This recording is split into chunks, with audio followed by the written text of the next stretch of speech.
Hey, what's going on? All my fellow Eagles fans.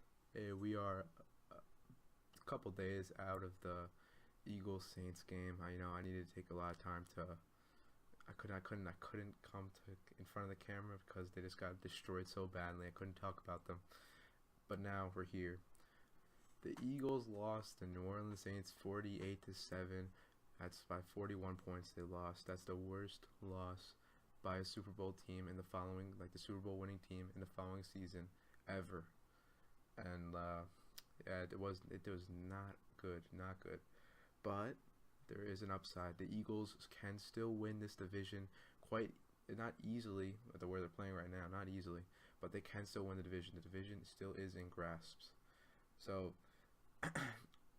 they have four division games left. Four division games left, with two against Washington, who has Colt McCoy as their quarterback. So those are easily winnable games. They have one against the Giants, and they have one.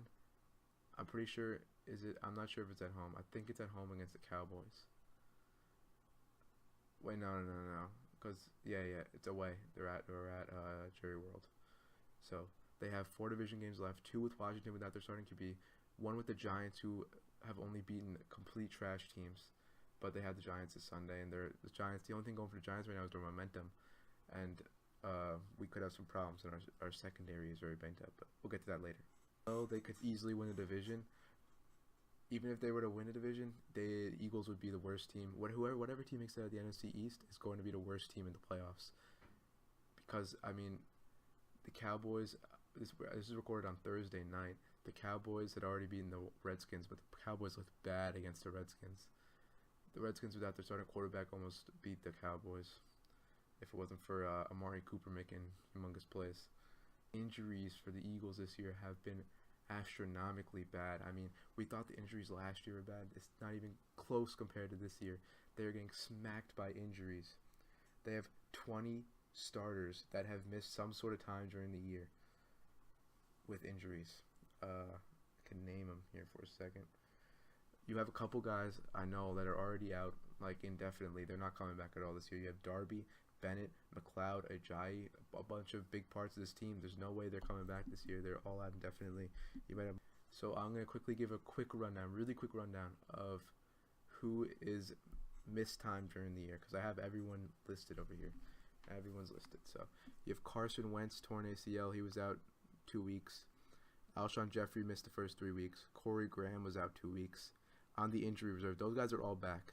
On the injured reserve, Chris Maragos, he was injured last year. He still hasn't come back. Timmy Jernigan, he's going to be playing soon, but see, he hasn't played a game this year yet. Mac Hollins got injured in the preseason, and I thought it was going to be like a couple of weeks maybe.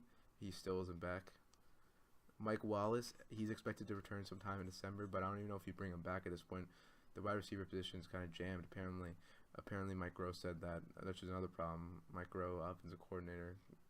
I don't know. I don't think that was the right move to make him the offensive coordinator. But apparently, he said we're having trouble fitting Golden Tate into the offense, which that's definitely something you don't say. Ronnie McLeod, I already went over ACL. He's out for the year. Ajayi out for the year, and Barnett out for the year. These are current injuries. Ronald Darby also out for the year. These are injuries that happened going into the game against the Saints last week. These are people that were already listed on like current injuries. You had Darren Sproles. He hasn't played a game since week 1. Sidney Jones was listed as having a hamstring problem before the game Sunday. He also got injured again on Sunday. I don't know if he's going to be back this year. Jalen Mills, he's going to be back soon, but he was out the last 2 weeks. Haloti Ngata, he was limited in practice. I'm pretty sure he played. Lane Johnson, he played, and Malcolm Jenkins, he's played. And then the people that got injured in the game, here we go. These are only the people that got injured in the game on Sunday against the Saints. Jones got injured, Douglas got injured, Maddox got injured, Kelsey got injured, Hicks got injured, and Lovato got injured. So that's a lot of injuries to deal with. I don't know if any other team's been slammed this hard with injuries. I feel like the Washington Redskins of last year, or kind of like the Falcons. The Falcons of this year, their offense hasn't gotten hit that hard, but their defense got demolished. But we were missing 6 of our top 7 DBs. How is that even a thing? Come on, we got The bad luck is good. They gave us some luck last year. Oh, we'll go over to the Super Bowl. Oh, now you're not going to do anything anymore. The NFL gods have struck down on us. We will not do anything. But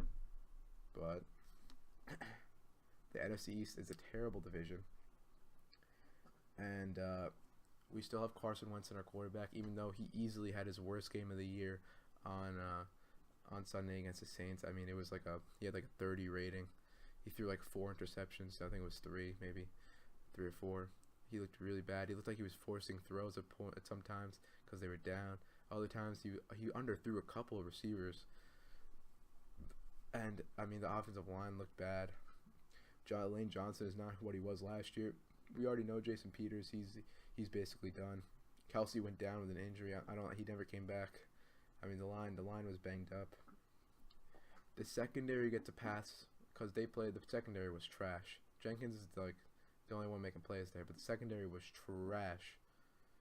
But they get a pass because there's nobody left on that secondary during the game. They were dropping like flies. So they get a pass this week. The D line is extremely overrated. These guys, you have a bunch of guys. We're paying them big bucks. I mean, they're not up to much. Cox hasn't had that much of an influence since the beginning of the year. Brandon Graham, he's looking for a deal at the end of the year. I don't know if I'd give it to him. He hasn't done anything in the last couple of weeks. The last time I remember him even doing anything was in the Dallas game. He had like one free sack. Like they didn't even guard him when he got the sack. But he had 1 tackle on Sunday. That's not good enough. We also have to go over how bad the Saints' pass defense is, and they looked amazing against us. The Saints and Falcons are currently playing right now, but I'm pretty sure the Saints are demolishing them. But the Saints make teams look bad. The score of this Atlanta-New Orleans game is 31-10, so I mean the Saints just make teams look bad at the end of the day. Wentz should have been able to throw more than he was in that game, regardless of the non-existent running game that we now have. I mean the running back position is just bad. I mean Adams is an all right, but he's not a workhorse. He's a change of pace back. He can't carry the load. The offensive line isn't blocking good enough to disguise for our bad running backs. No one could predict that Ajayi was going to go down with an injury, but he was basically our workhorse. Clement hasn't been up to anything this year. He had one good punt. One of the only good plays in the game was he had a good kick return. He brought us out to like the 45, so then we wasted that opportunity anyways. But Adams had one good run, but rather than that, he was extremely mediocre. Everyone was asking for more carries, and they were like, oh, look at his yards per carry. There was like 6.7. But if you took out that big run, it was like 3.2 per carry. And it's just like, that's not good enough either. It was just an unfortunate game for the Eagles.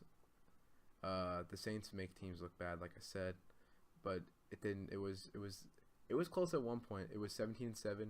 The defense finally made a stop. We got the ball back, but then they went 3 and out, I believe, and they punted it back.